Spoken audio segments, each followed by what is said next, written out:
రాష్ట్రంలో రేవంత్ రెడ్డి అధికారంలోకి రాకముందు పులిలాగా గర్జించినటువంటి రేవంత్ ఇప్పుడు అధికారంలోకి వచ్చిన తర్వాత పిల్లిలాగా మారిపోయిండు. మొత్తానికి ఎక్కడికి పోయినా పైసలు లేవు, రాష్ట్రమంతా ఆర్థికంగా దెబ్బతిన్నదనేటువంటి మాటలు చెప్తూ మాయ మాటలు చెప్తూ ఉన్నటువంటి 6 గ్యారెంటీలను కూడా అసలు నెరవేర్చరా అనేది అయితే చూడాలి. ఇక విదేశీ పర్యటన, ఇక పారిశ్రమలు తీసుకొస్తాం, రాష్ట్రానికి ఉద్యోగాలు కల్పిస్తాం, ఇక రాష్ట్రంలో పెట్టుబడులు పెట్టిస్తాం, రాష్ట్రాన్ని ఆర్థికంగా బలోపేతం చేస్తాం, ఇలాంటి మాటలు మాట్లాడుతున్నటువంటి రేవంత్ రెడ్డి ఇక లోక్సభ ఎన్నికలలో కూడా పోటీ చేయడానికి కొన్ని మాయమాటలు అయితే మళ్ళీ చెప్తాడు కూడా. ఇక రాష్ట్రంలో ఉన్నటువంటి ప్రజలంతా గుర్తించాలి, ఇప్పుడు కాంగ్రెస్ పార్టీ ఈ 100 రోజులలో 6 గ్యారెంటీలు నెరవేర్చకపోతే వచ్చే ఎన్నికల్లో ఏం చేయాలనేది అయితే గుర్తించండి. ముఖ్యంగా ఇక రేవంత్ రెడ్డి మాటలు అయితే ఇట్లున్నాయి మొత్తం మీద. ఇక్కడ చూస్తున్నాం కదా, పార్లమెంటు ఎన్నికల తర్వాత బారాస మొత్తమే కనబడదట. ఇక పార్లమెంటు ఎన్నికలు అయిపోగానే బారాస పార్టీ మొత్తమే కనబడదట. లోతుగా పొక్కల పెడతాడట. గోతిలో పాతి పెడతా అంటాడు. అంటే ఆయన ఒక్కడే తవ్వుతాడు ఇక గోతి. ఇక ఈ మిగతా ఉత్తమ్, బట్టి, విక్రమ, కోమటిరెడ్డి వీళ్ళందరూ ఎవ్వరు రారు. ఈయన ఒక్కడే పార పట్టుకొని తవ్వి అందులో బారాస పార్టీని పాతి పెడతాడు మొత్తం కనబడకుండా. ఈ గడ్డపారని తీసుకొచ్చుకుంటాడు.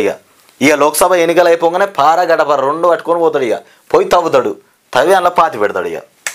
ఇక దాన్ని 100 మీటర్ల లోతున పాతి పెడతా, పులి బయటకి వస్తే చెట్టుకు వేలాడదీస్తా, మళ్ళీ ఒకవేళ అది ఇట్లా బయటకు వచ్చిందనుకో మళ్ళీ చెట్టుకు వేలాడదీస్తాడట. బయటకు వచ్చిన తర్వాత ఒక పుస్తకం పాతి పెట్టాక మళ్ళీ ఇట్లా బయటకు వస్తే, అంటే 2 విధాలుగా ప్లానింగ్ చేసి పెట్టుకున్నాడు ఏం చేయాలనేది. ఇక 26వ తేదీ తర్వాత సుడిగాలి పర్యటనలు. ఇక లండన్లో కాంగ్రెస్ అభిమానుల సమావేశంలో సీఎం రేవంత్ రెడ్డి మాట్లాడుతుండు. 26వ తారీఖున సుడిగాలి పర్యటన చేయబోతుండు. మళ్ళీ ఇప్పుడు ఏం చెప్తాడో. ఇప్పుడు మొన్నటి వరకు అయితే ఈ రకంగా మాయమాటలో ఈ రకము అవో ఇవో చెప్పారు. ఆయనతో అధికారంలోకి వచ్చిర్రు. ప్రజలు కూడా రివర్స్ అయిపోయారు. కొన్ని చోట్ల ఆల్రెడీ వ్యతిరేకత కూడా స్టార్ట్ అయిపోయింది. రేవంత్ని ఎందుకు గెలిపించుకున్నామనేటువంటి మాటలు అయితే వినబడుతున్నాయి మొత్తం మీద. ఇక ఇప్పుడేం చేయబోతాడో మళ్ళీ లోక్సభ ఎన్నికలకు సంబంధించి. ఇక ఈ నెల నుంచి కరెంటు బిల్లులు కట్టొద్దని చెప్తున్నటువంటి కేటీఆర్ ఏం చెప్తుందంటే, ఈ ఉచిత కరెంట్ ఇస్తాం, 200 యూనిట్లకు తక్కువ వినియోగించుకున్న వినియోగదారులందరికీ ఉచిత కరెంట్ ఇస్తామని చెప్పింది కదా. దాని విషయం మీద ఇప్పటి నుండి అసలు కరెంటు బిల్లే కట్టకూరు. వాళ్ళేమి ఇయ్యరు. వాళ్ళు ఇచ్చిన పథకాలు ఏవో మనమే చేసుకోవాలి.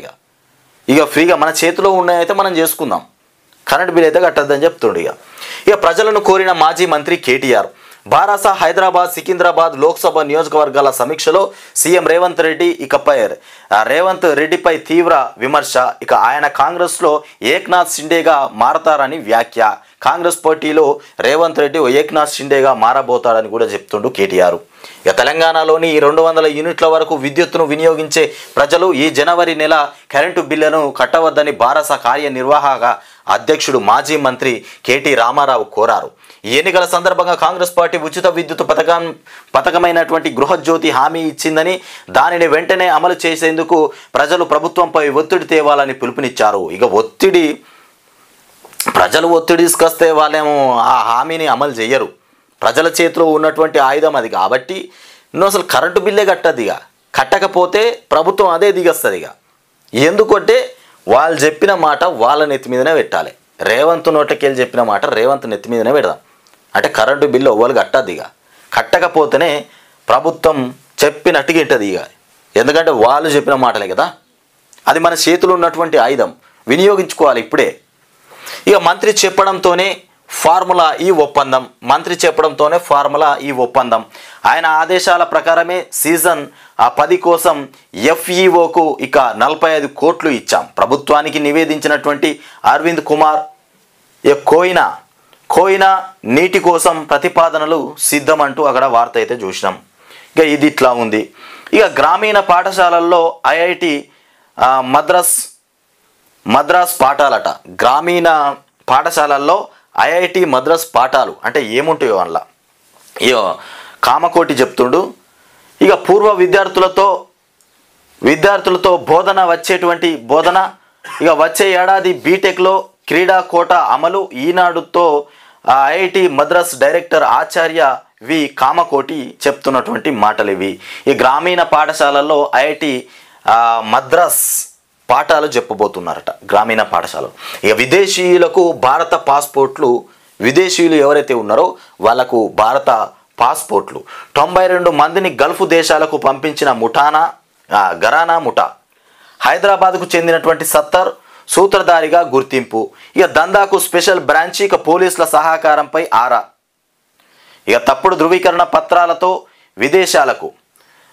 విదేశాలకు భారత పౌరులుగా పాస్పోర్టులు ఇచ్చింది గల్ఫ్ దేశాలకు. ఇక పంపించినటువంటి ఘరానా ముఠా గుట్టు రట్టయింది. తెలంగాణ సిఐడి విభాగం ప్రాథమిక దర్యాప్తులో హైదరాబాద్, నిజామాబాద్, కరీంనగర్, జగిత్యాల, కోరుట్లలో జరిగినటువంటి దందా బహిర్గతమైంది.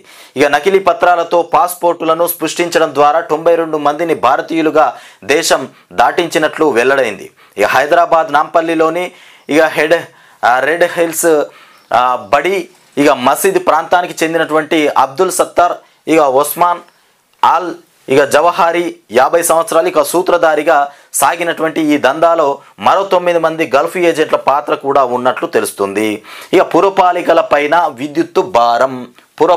పైన మొత్తానికి విద్యుత్ భారం పడబోతుంది. ఇక బకాయిలు 1712 కోట్లు. కార్యాలయాలకు సరఫరాను నిలిపివేస్తున్నటువంటి విద్యుత్ శాఖ. ఇక విద్యుత్ శాఖ ప్రభుత్వ కార్యాలయాలు ఎక్కడైతే ఉన్నాయో మొత్తానికి పురపాలకల పైన విద్యుత్ శాఖ కొరడ చూపెట్టబోతున్నటువంటి పరిస్థితి. ఇక పురపాలక విద్యుత్ శాఖలు 2 ప్రభుత్వంలో భాగమే. పురపాలక విద్యుత్ శాఖలు 2 కూడా ప్రభుత్వంలో భాగమైనవే, కానీ అయినా కానీ కట్ చేయాల్సినటువంటి పరిస్థితి ఏర్పడింది. ఎందుకంటే బకాయిలు ఇట్లున్నాయి, 1712 కోట్ల బకాయిలు ఉన్నాయి, అందుకే కట్ చేస్తుండ్రట. ఇక ప్రజలను కనీస సదుపాయాలు కల్పించాల్సినవే, అయినా బకాయిలు చెల్లించలేదంటూ ఇటీవల వేములవాడ, సిరిసిల్ల మున్సిపల్ కార్యాలయాలకు విద్యుత్ సరఫరా నిలిపివేశారు. వేములవాడలో 3 రోజుల పాటు ఇక జనరేటర్ సాయంతోనే కార్యకలాపాలు నిర్వహించాల్సి వచ్చింది. చివరకు కొంత మొత్తాన్ని చెల్లించేందుకు వేములవాడ దేవస్థానం ముందుకు రావటంతో విద్యుత్ పునరుద్ధరణ జరిగింది. ఈ చర్యలు రాష్ట్ర వ్యాప్తంగా చర్చాంశనీయంగా మారాయి. పంచాయతీలను మున్సిపాలిటీలో విలీనం చేయడం లేదా మున్సిపాలిటీలుగా మార్చడంతో వాటి విద్యుత్ బిల్లులు ఇక తడిసి మోపవుతున్నాయి. ఈ స్థాయిలో ఆర్థిక పరువులు ఇక ఈ ఆర్థిక వనరులు లేకపోవడంతో చెల్లించలేక బకాయి పడుతున్నాయి. రాష్ట్రంలోని 142 మున్సిపాలిటీలు, మున్సిపల్ కార్పొరేషన్లో విద్యుత్ బకాయిలు లేవని, ఇక అరుదుగానే ఉంటాయని చెప్పవచ్చు. ఇక అమలు కానిటువంటి ప్రభుత్వ హామీ గిట్లున్నది. ఇగో సిరిసిల్ల, వేములవాడ సిరిసిల్ల మున్సిపల్ కార్యాలయాల్లో ఏకంగా విద్యుత్ కట్ చేసిరట. ఇక దీని మీద మన ముఖ్యమంత్రి ముఖ్యంగా ఆరా తీయాలి.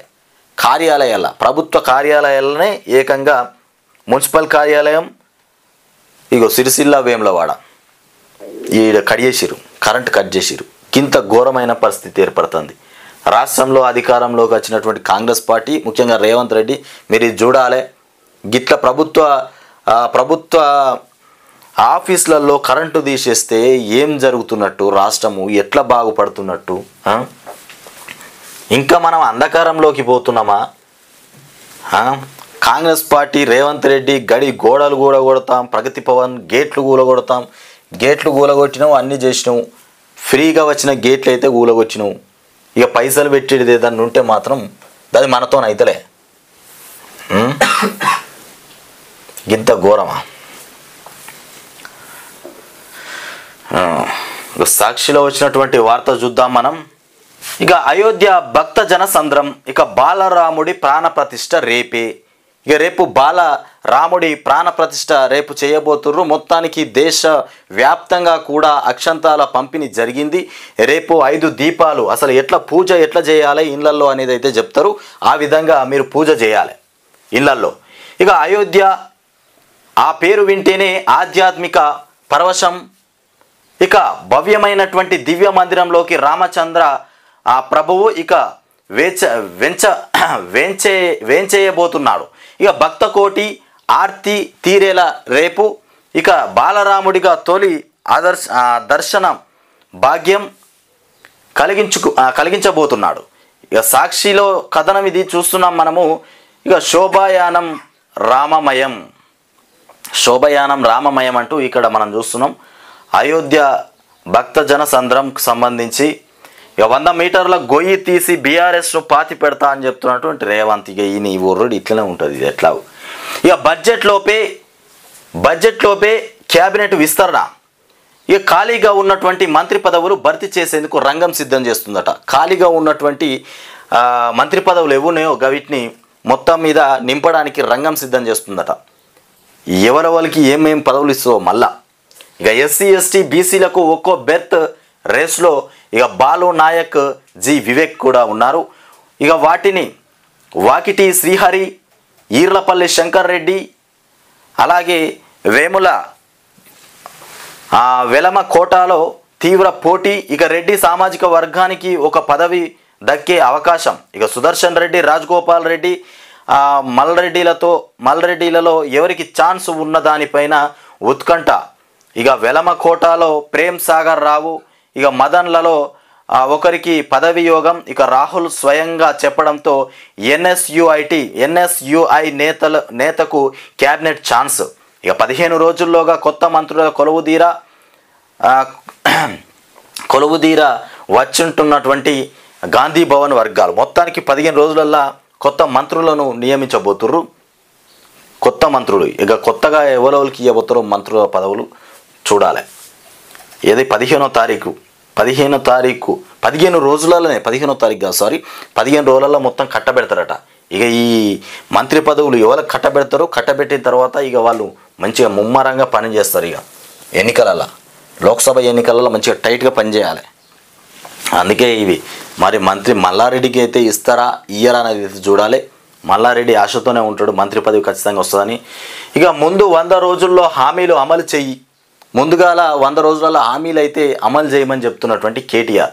ఇక బీఆర్ఎస్ను 100 మీటర్ల లోతులో పాతి అంశంపైన తర్వాత మాట్లాడొచ్చు. ఇక రేవంత్ రెడ్డి వ్యాఖ్యలపై కేటీఆర్ కౌంటర్ వేస్తుండు. ఇప్పుడు ఇక్కడ చూస్తున్నాం కదా, బీఆర్ఎస్ను 100 మీటర్ల లోతులో పాతి పెడతా అని చెప్తున్నటువంటి రేవంత్ రెడ్డి 100 రోజులలో గ్యారంటీలు అమలు చేస్తాను, వాటి మీద ఫోకస్ పెట్టు, నువ్వు వాతి పెట్టినట్టే అని చెప్తున్నటువంటి కేటీఆర్.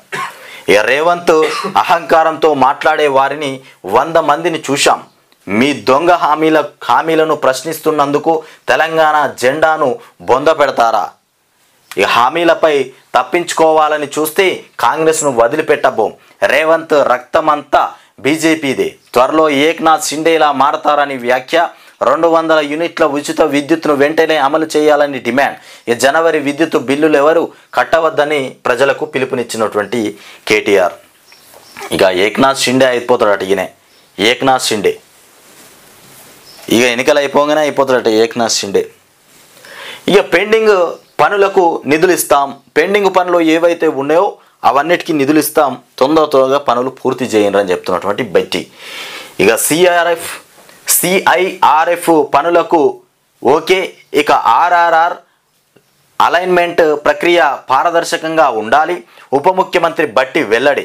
మంత్రి కోమటిరెడ్డితో కలిసి R&B శాఖపై సమీక్ష నిర్వహించబోతుండంట. ఇక సమావేశంలో మాట్లాడుతున్నటువంటి బట్టి విక్రమార్క ఏం చెప్తుండంటే, తెలంగాణ రాష్ట్రంలో ఉన్నటువంటి పెండింగ్ పనులు ఏవైతే ఉన్నాయో అవన్నీ పూర్తి చేయండి. పూర్తి చేయడానికి కావాల్సినటువంటి బిల్లులు మొత్తం అందజేస్తాం, కానీ ఒక్క పని కూడా పెండింగ్లో ఉండొద్దు. ముఖ్యంగా పెండింగ్లో ఉన్నటువంటి పనుల విషయం పక్కన పెట్టి మీరు ఇచ్చిన హామీలు అయితే ముంగటయ్యి ఫస్ట్ వాటికి పైసలు పెట్టుర్రి, హామీలు అయితే తొందరగా నెరవేర్చుర్రి. ఇండ్లు కట్టుకోవడానికి రెడీగా చూస్తున్నారు కొంతమంది. ఆ ఇల్లు కట్టుకునే కార్యక్రమం ఏదో వాటికి కావాల్సిన డబ్బులు ఇస్తే ఇల్లు అయితే కట్టుకుంటారు. పెండింగ్లో ఉన్న బిల్లుల విషయం తర్వాత చూద్దాం. ఆ పనులు ఇవి అయిపోయిన తర్వాత వాటి కోసం ఆరాధియ్యుర్రు. ఇక ఏడాదిలో 2 లక్షల ఉద్యోగాలు భర్తీ చేస్తాం. ఇగో ఏడాదిలో 2 లక్షల ఉద్యోగాలు భర్తీ చేస్తామని చెప్తున్నటువంటి కోమటిరెడ్డి. ఏడాదిలో 2 లక్షల ఉద్యోగాలు భర్తీ చేస్తారట. మరి చేస్తారా చేయరా? కోమటిరెడ్డి అన్న మాట గుర్తుపెట్టుకోండి. 2 లక్షల ఉద్యోగాలు భర్తీ చేస్తా అంటుండు. ఇక తెలంగాణ గొంతు కోసినటువంటి కాంగ్రెస్ ఆ ప్రాజెక్టులు KRMBకి ఎలా అప్పగిస్తారు?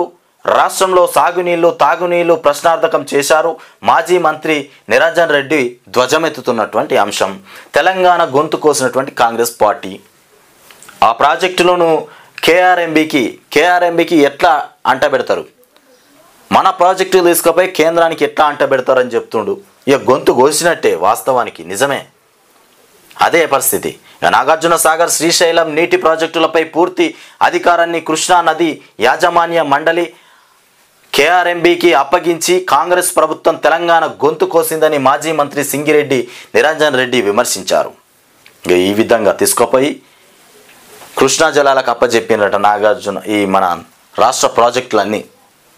తెలంగాణ రాష్ట్ర గొంతులు కోసినట్టే అయిపోతుంది. మన ప్రాజెక్టులు మన చేతులు ఉండాలి కానీ తీసుకుపోయి కేంద్రం చేతిలో పెట్టి కృష్ణా జలాలకు అప్పగిస్తే ఎట్లుంటుంది పరిస్థితి. ఇక ఎంపీ ఎన్నికల్లో పోటీ చేయాలి. ఎంపీ ఎన్నికలలో పోటీ చేస్తే ఇక రఘునందన్ రావు దుబ్బాకలో అటు ఇటు ఆయనతో ఓటమి పాలైపోయిండు. ఇప్పుడు ఎంపీ టికెట్ ఇస్తే ఖచ్చితంగా ఎంపీకి పోటీ చేస్తానని చెప్తున్నటువంటి రఘునందన్. ఇక కేసీఆర్ అండ్ కో పోటీ చేసిన బీఆర్ఎస్కు ఒక్క సీటు కూడా రాదు, ఆ పార్టీ గుర్తింపు కోల్పోవడం ఖాయం. ఇక బీజేపీ నేత మాజీ ఎమ్మెల్యే రఘునందన్ రావు ధ్వజమెత్తుండు. లోక్సభ ఎన్నికల్లో బీఆర్ఎస్ పార్టీ పోటీ చేస్తే ఒక్క సీటు కూడా రాదని చెప్తుండు. కానీ తను మాత్రం పోటీకి సిద్ధమైపోతున్నటువంటి రఘునందన్ రావు ఇంకా ఎంపీ ఎన్నికల్లో పోటీ చేయాలనేటువంటి ఆలోచనలో ఉన్నాడంట.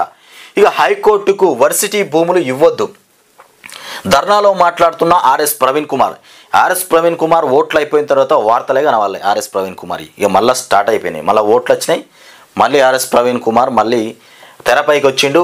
మొత్తానికి హైకోర్టు వర్సిటీ భూములు ఇవ్వొద్దు, జీవో నంబర్ 55ను వెంటనే రద్దు చేయాలి. ఇక బీఎస్పీ రాష్ట్ర అధ్యక్షుడు ప్రవీణ్ కుమార్ చెప్తుండు జీవో నంబర్ 55ను వెంటనే రద్దు చేయాలని చెప్తాడు. ఈ జీవోను రద్దు చేస్తే ఇక ఏం జరుగుతుందో మరి. వ్యవసాయ ఉద్యానవన యూనివర్సిటీలకు చెందినటువంటి 100 ఎకరాల భూమిని కొత్త హైకోర్టు నిర్మాణానికి కేటాయిస్తూ జారీ చేసినటువంటి జీవో 55ను తక్షణమే వెనక్కి తీసుకోవాలని బీఎస్పీ రాష్ట్ర అధ్యక్షుడు డాక్టర్ ఆర్ఎస్ ప్రవీణ్ కుమార్ ప్రభుత్వాన్ని డిమాండ్ చేశారు. అవసరమైతే దీనికోసం విద్యార్థులతో కలిసి పోరాడతామని చెప్పారు. ఇక ప్రొఫెసర్ జయశంకర్ వ్యవసాయ విద్యాలయ పరిపాలన భవనం ఎదుట 12 రోజులుగా ధర్నా చేస్తున్నటువంటి విద్యార్థులకు శనివారం ఆయన సంఘీభావం తెలిపారు. ఈ సందర్భంగా మాట్లాడుతూ ప్రపంచానికి అన్నం పెట్టేటువంటి నూతన వంగడాలను సృష్టించిన శాస్త్రవేత్తలను అందించినటువంటి వర్సిటీ భూముల్లో హైకోర్టు నిర్మాణం చేపడితే జీవ వైవిధ్యము దెబ్బతింటుందన్నారు. మొత్తానికి ఇది వర్సిటీల కోసం ఏర్పాటు చేసినటువంటి వ్యవసాయ ఉద్యానవన యూనివర్సిటీలకు చెందినటువంటి 100 ఎకరాల భూమి ఏదైతే ఉందో దాన్ని హైకోర్టు వర్సిటీ భూములకు ఇవ్వొద్దు అని చెప్తున్నటువంటి ఆర్ఎస్ ప్రవీణ్ కుమార్. ఈ 55 జీవో ఏదైతే ఉందో ప్రభుత్వం ఇచ్చింది దాన్ని తొందరగా వెనక్కి తీసుకోవాలని చెప్తుండు. ఈ పోరాటం మాత్రం బరాబరిగానే ఉంది, మంచిగానే చేస్తుండు. ఇక విమానాశ్రయానికి ఐటీ కంపెనీలకు దగ్గరగా ఉన్నటువంటి వర్సిటీ భూముల్లో హైకోర్టు నిర్మాణం చేపట్టడం వెనుక రియల్ ఎస్టేట్ వ్యాపారం చేసే కుట్ర దాగి ఉందని ఆరోపించారు. ఇక హైకోర్టు నిర్మాణానికి బీఎస్పీ వ్యతిరేకం కాదని, కానీ వర్సిటీల్లో భూముల్లో కాకుండా కాంగ్రెస్ పార్టీది దిశ లేనటువంటి పాలన, కొత్తగా ఏర్పడినటువంటి కాంగ్రెస్ ప్రభుత్వానికి పాలన విషయంలో దిశ లేదని ఆలోచన కార్యాచరణ కొరవడిందని బీజేపీ రాష్ట్ర ప్రధాన కార్యదర్శి చెప్తున్నటువంటి మాట. ఇక వెలుగు దినపత్రికలో ఏమొచ్చినాయో చూద్దాం. వెలుగు దినపత్రికలో వచ్చినటువంటి వార్తలు చూస్తే ఇక డిఫరెంట్గా ఉంటుంది. ఇక్కడ సాక్షి, ఈనాడు 2 పేపర్లకు గాను డిఫరెంట్గానే ఉంటుంది. ఇందులో మొత్తానికి రేవంత్ రెడ్డి అయితే ఇక పులి బయటకు వస్తే బోనులకే పోతుందని చెప్తుండు. రేవంత్ రెడ్డి చెప్పినటువంటి మాటలు చూడుర్రి, ఆయన మూతి చూడుర్రి ఎట్లా చెప్తుండో. బయటకు వస్తే లోపలికి పోతుంది అన్నట్టు చెప్తుండు. స్టూడియో మొత్తం ఇట్లా దొరకబట్టి లోపడెత్తా అంటుండు. లోపల దొరకబట్టేస్తారట ఇక మెల్లమెల్లగా కాదు. ఇక పులిని కొట్టే అంత ధీరుడు ఇప్పుడు. ఇక తెలంగాణ ప్రజలు కాంగ్రెస్ అభిమానులు లండన్లో ఏర్పాటు చేసిన సదస్సులో మాట్లాడుతున్నటువంటి సీఎం రేవంత్. ఇక కేటీఆర్ కామెంట్లకు సీఎం రేవంత్ కౌంటర్. లోక్సభ ఎన్నికల్లో బీఆర్ఎస్ను బొంద పెడతామని వార్నింగ్ ఇచ్చిండు.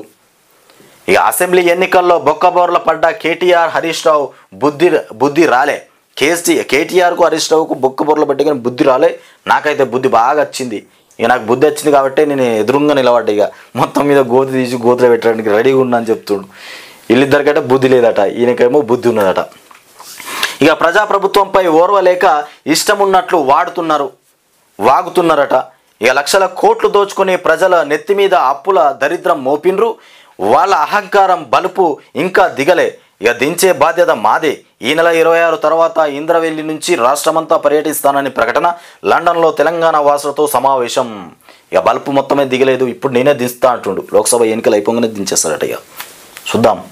ముందుగా లోక్సభ ఎన్నికలలో ఈ ఆల్రెడీ రేవంత్ రెడ్డి మీద వ్యతిరేకత మస్తుగా స్టార్ట్ అయిపోయింది అక్కడక్కడ.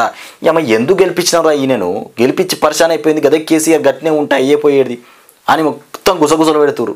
అట్లానే జరుగుతుంది. ఇక మళ్ళీ మొదలు చేసిండు. ఇక అప్పుడేం చేసిండు, ప్రగతి భవన్ గేట్లను కూలగొడతా, బద్దలు కొడతా, ఆ స్టోరీ ముంగటేసుకున్నారు కదా. ఇప్పుడు అది కాదు, ఇక గోతి తవ్వుతా, గోతిలో పాతి పెడతా, ఇక ఈ నినాదంతో బయటకు పోతాడు. ఇక మళ్ళీ లోక్సభ ఎన్నికలు మొత్తం ఇదే అవుతుంది.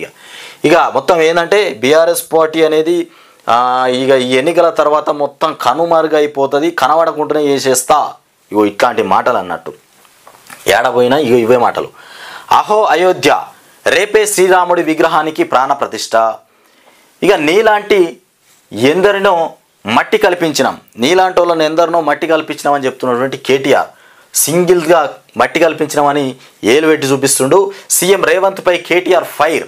ఇక తెలంగాణ జెండను ఎందుకు బొంద పెడతావు, తెలంగాణ తెచ్చినందుక లేక డెవలప్ చేసినందుక? బొంద పెట్టుడు తర్వాత ముందు హామీలు నెరవేర్చు. హామీలపై తప్పించుకోవాలని చూస్తే వదిలిపెట్టాం. కరెంటు బిల్లులు కట్టొద్దు, వాటిని సోనియాకు పంపాలి. బీఆర్ఎస్కు బీజేపీతో పొత్తు ఉండబోదని ప్రకటన. ఇక కాంగ్రెస్కు రేవంత్ ఏక్నాథ్ షిండేలా మారుతారని ఆరోపణ. ఇగో ఇది మాటలు. ఇక మేడిగడ్డ పునాది కూడా కూలే ప్రమాదం ఉందట. ఇక మొత్తం మీద ఇక్కడ సమావేశం ఏర్పాటు చేసిండ్రు. అనుకున్న దానికంటే ఎక్కువ డ్యామేజు అని చెప్తుర్రు మేడిగడ్డ మీద. అనుకున్న దానికంటే అంటే ఇక వీళ్ళు మొత్తం మీద మేడిగడ్డ పరిశీలన చేస్తూ ఉంటే రోజు కొంచెం ఇంకా అందులో లోపాలు అయితే దొరుకుతూనే ఉన్నాయి. ఆ దొరికిన లోపాలను మొత్తం మీద బయటకు తీసుకొస్తుర్రు, ప్రెస్ మీట్ పెడుతుర్రు. ఇక్కడ లోపాలు ఉన్నాయి, వీళ్ళు ఇదే పని మీద ఉన్నారు. ఇక మిగిలిన బ్యారేజీల పరిస్థితి తేల్చాల్సి ఉన్నది. ప్రాథమిక రిపోర్టు ప్రకారం డిజైన్ నిర్మాణంలో క్రిమినల్ నెగ్లిజెన్స్ ఉన్నాయట. ఇక కేఆర్ఎంబి ప్రాజెక్టుల విషయంలో పాత స్థితినే కొనసాగిస్తున్నాం. ఇక అపెక్స్ మీటింగ్లో సీఎంలు పాల్గొని మాట్లాడుతారు.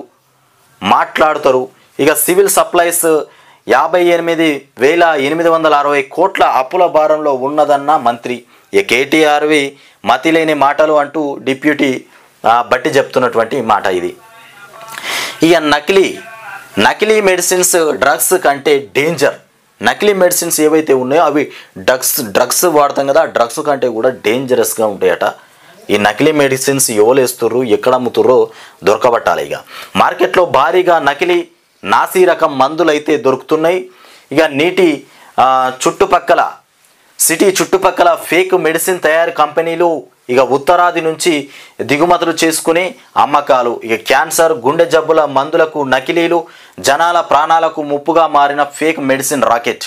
50 రోజుల్లో 6 కోట్ల నకిలీ మందుల స్వాధీనం. 50 రోజులల్లో 6 కోట్ల నకిలీ మందులు స్వాధీనం చేసుకున్నట. ఇక 4 కంపెనీలు సీజ్, మరికొన్నిటికి నోటీసులు ఇచ్చినటువంటి DCA. కొన్ని కంపెనీలు సీజ్ చేసినట్టు నకిలీ మందులు తయారు చేస్తున్న కంపెనీలు. ఇక కొన్ని కంపెనీలను ఇంకా చూడాల్సి ఉంది. మొత్తం మీద నకిలీ మందులు డ్రగ్స్ కంటే డేంజర్. రాష్ట్రంలో ముఖ్యంగా చేపట్టాల్సినటువంటి పని ఏంటంటే ఈ నకిలీ మందులను ముఠా ఏదైతే ఉందో ఈ కంపెనీలు తొందరగా తొలగించడమే కాకుండా వారిపైన కఠిన శిక్షలు కూడా వేయాలి. ఎందుకంటే ప్రజలతోనే ఆడుకుంటున్నటువంటి కంపెనీలు, నకిలీ మందులు తయారు చేసి ప్రజల ప్రాణాలతోనే ఆడుకుంటున్నటువంటి కంపెనీలు తొందరగా వాళ్ళను మట్టుబెట్టాల్సినటువంటి అవసరం ఉంది, శిక్షించాలి ముఖ్యంగా. స్టార్టా. ఇక అరుణాచల్లోకి ఎంటర్ అయినటువంటి న్యాయయాత్ర. ఇక రాహుల్ గాంధీ మొత్తానికి అరుణాచల్లో న్యాయయాత్ర ప్రారంభించిండు. అంతకుముందు జోడో యాత్ర, ఇప్పుడు న్యాయయాత్రతోని మోదీని మట్టు పెట్టాలనేటువంటి అంశం మీద బయటకు వచ్చిండు.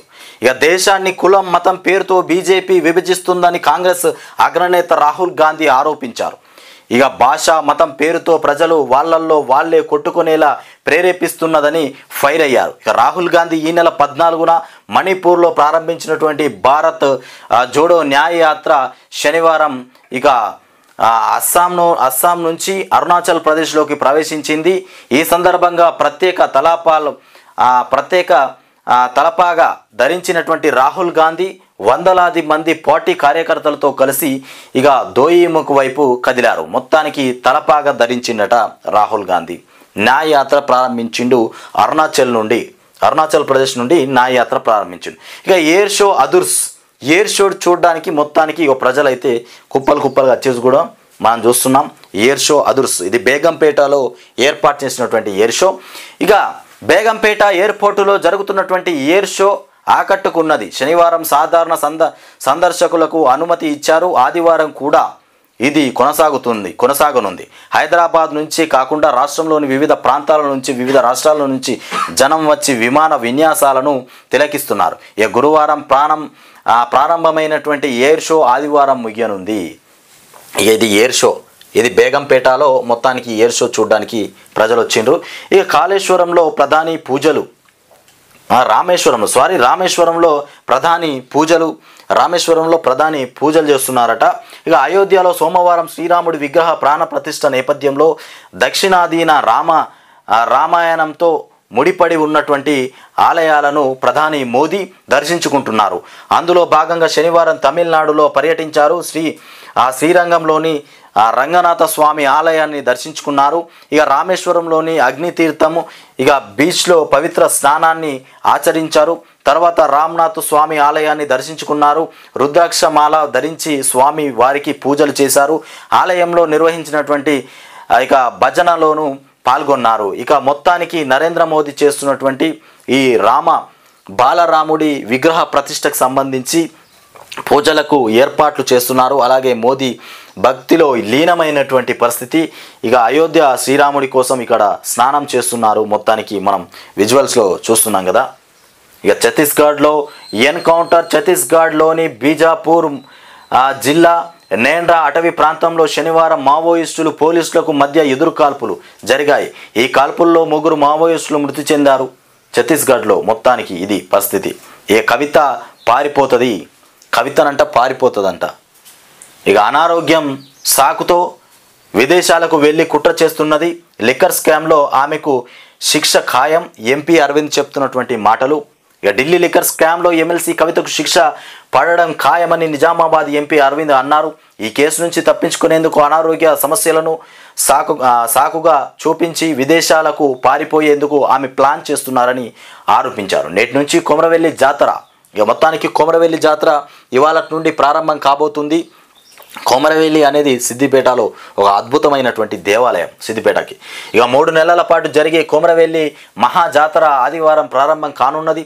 తొలి రోజు పట్నం వారం సందర్భంగా దాదాపు 1,00,000 మంది భక్తులు కొమరవెల్లి మల్లన్నను దర్శించుకోనున్నారు. మొత్తానికి కొమరవెల్లి జాతరకు సంబంధించి ఇది వార్త. ఇది ఇట్లా ఉండగా ఇక కర్తవ్య పథ్ పై తెలంగాణ వీరుల పోరాట స్ఫూర్తి. ఇక సర్పంచ్ భూ కబ్జా చేశాడని వ్యక్తి ఆత్మహత్య. తమ భూమిని గ్రామ సర్పంచ్ కబ్జా చేశాడని ఓ వ్యక్తి సూసైడ్ చేసుకున్నాడు. ఆయనపై చర్యలు తీసుకోవాలని నోటు రాశాడు. ఈ ఘటన కామారెడ్డి జిల్లా అంబారీపేటలో చోటు చేసుకుంది. పాపం ఈ అమాయకుడి యొక్క భూమి ఆ సర్పంచ్ కబ్జా చేసిండట. ఈ దొంగ సర్పంచ్ చూసిరు కదా. ఇక్కడ సర్పంచ్ కబ్జా చేస్తే ఆయనకు చెప్పుకోవడానికి పరిస్థితులే, ఎక్కడ చెప్పుకోవాలనో తెలియనటువంటి పరిస్థితిలో మొత్తానికి ఆయనకు ఒకటే మార్గం అయిపోయింది, సూసైడ్ చేసుకోవడమే మార్గం అయిపోయింది. ఆ సర్పంచ్ ఎవరో తొందరగా ప్రభుత్వం చర్యలు తీసుకోవాలి. రేవంత్ రెడ్డి ముఖ్యంగా దాని మీద ఫోకస్ పెట్టాలి. రాష్ట్రంలో ఏకంగా ప్రజలను కాపాడాల్సినటువంటి ప్రజా పరిపాలనలో సర్పంచే ప్రజల సొమ్మును కాజేస్తే ఇక ప్రజలు ఎక్కడికి పోయి బాధలు చెప్పుకోవాలి. సర్పంచ్ అంటే ఏ పంచాయతీకి అయినా ముంగట పడతాడు, ఏదైనా ముందుండి పని చేసి పెడతాడు అనుకుంటే సర్పంచే అట్లా దిగజారిన తర్వాత ఎక్కడ పోయి చెప్పుకోమంటారు చెప్పుర్రు. ఇక ఊరికి ఓట్లేసి ఎన్నుకున్న సర్పంచే ఇట్లా చేస్తే ఎవరికి చెప్పాలి. ఇక్కడ త్వరలోనే సర్పంచ్లకు బిల్లులు. ఇక మన ఇక్కడ చూస్తున్నాం కదా, మంత్రి సీతక్క వెల్లడి చేస్తున్నటువంటి అంశాలు. ఇక బీసీ జీపీ నిధులను దారి మళ్లించి మీరే సర్పంచుల ఆత్మహత్యలకు కారణమయ్యారని కేటీఆర్ పైన పంచాయతీరాజ్ శాఖ మంత్రి సీతక్క ఫైర్ అయ్యారు. బీఆర్ఎస్ హయాంలో సర్పంచులకు తీవ్ర అన్యాయం జరిగిందని ఆరోపించారు. ఇక గ్రామ పంచాయతీలు ఇప్పటికీ ఇబ్బందుల్లో ఉన్నమాట వాస్తవమన్నారు. త్వరలోనే సర్పంచ్లకు బిల్లులు ఇవ్వడానికి చర్యలు తీసుకుంటామని వెల్లడించారు. శనివారం ఆమె హనుమకొండ కలెక్టరేట్లో మీడియాతో మాట్లాడారు. ఇక గ్రామ పంచాయతీల బిల్స్ గురించి క్యాబినెట్లో చర్చించి నిధులు విడుదల చేస్తామని కూడా చెప్పినటువంటి అంశం. ఇక సర్పంచుల సమస్యలపై తాము అసెంబ్లీలో అనేక సార్లు ప్రస్తావించామని గుర్తు చేశారు. రాష్ట్రంలో సర్పంచుల చావులే లేవని కేటీఆర్ బదాయించారని మండిపడ్డారు. ఇక గ్రామ పంచాయతీలకు ఇవ్వాల్సినటువంటి ఫండ్స్ ఇష్టరీతిన ఇతర అవసరాలకు వాడుకున్నారని ఆరోపించారు. ఇక చేయాల్సిన అన్యాయం చేసి 1000 గొడ్లను తిన్నటువంటి రాబందు తీర్థయాత్రలకు వెళ్ళినట్లు కేటీఆర్ నీతి కథలు చెప్తున్నాడని ఆమె మండిపడ్డారు. ఇక కేసీఆర్ సర్కారు ఖజానా మొత్తం ఖాళీ చేసి వెళ్ళిందని జీతాలు ఇచ్చుకునేటువంటి పరిస్థితి కూడా లేకుండా చేశారని విమర్శించారు. మొత్తానికి ఇట్లా చెప్తున్నారు. లోక్సభ ఎన్నికల్లో బీఆర్ఎస్ 1 సీటు గెలవదని చెప్తున్నటువంటి రఘునందన్ రావు మొత్తానికి రాష్ట్రంలో మొత్తం ఖజానా మొత్తం ఖాళీ చేసి ఏం లేకుండా చేసి పడేసిరట. ఇక రక్త కర్తవ్య పథ్పై తెలంగాణ వీరుల పోరాట స్ఫూర్తి రాష్ట్ర తరపున ప్రత్యేక శకటాన్ని రూపొందిస్తున్న అధికారులు. ఇవి మనం మార్నింగ్ న్యూస్ చూసుకున్నాము. ప్రధానంగా వచ్చినటువంటి దినపత్రికల్లో వచ్చినటువంటి వార్తలు ఇవి.